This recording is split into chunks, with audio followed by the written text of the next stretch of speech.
नमः शिवाय च नमः शिवाय।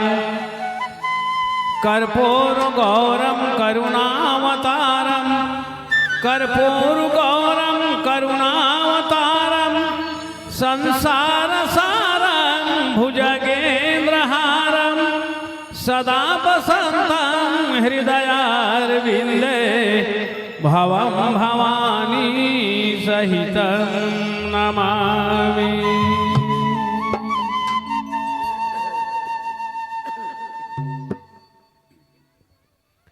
बम बम कैलासपति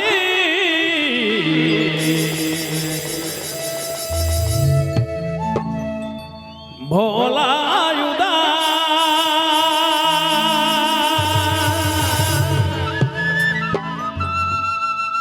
हे नाथ पतिता पावन दोही जगत बाधार ले हो खभारी हमार ले हो खभारी हमार। हे नाथ पतिता पावन दोही जगत बाधार ले हो खभारी हमार ले हो खभारी हमार।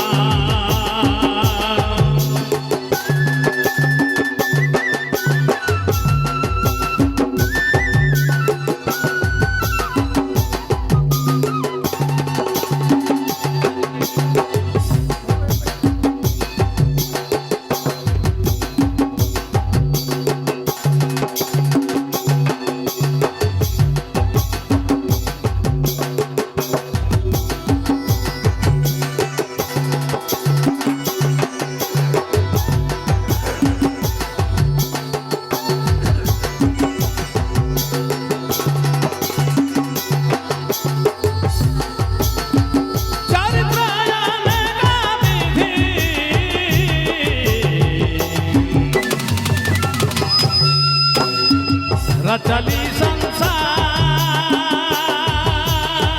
हे नाथ थाना मिलतायाती अगमाया पार ले हो खभारी हमार ले हो खभारी हमार।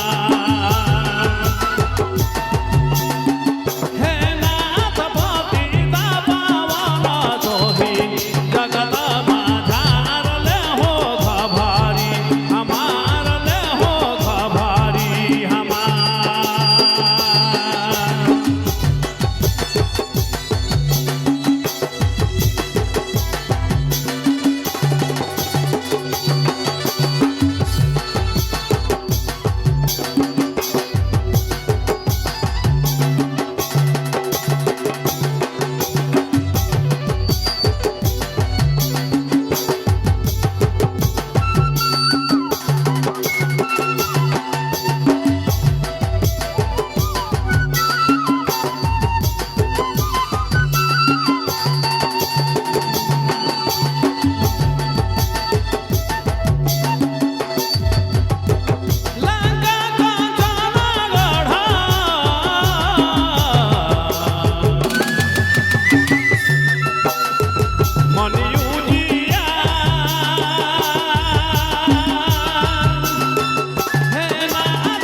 चलो धन्यवाद।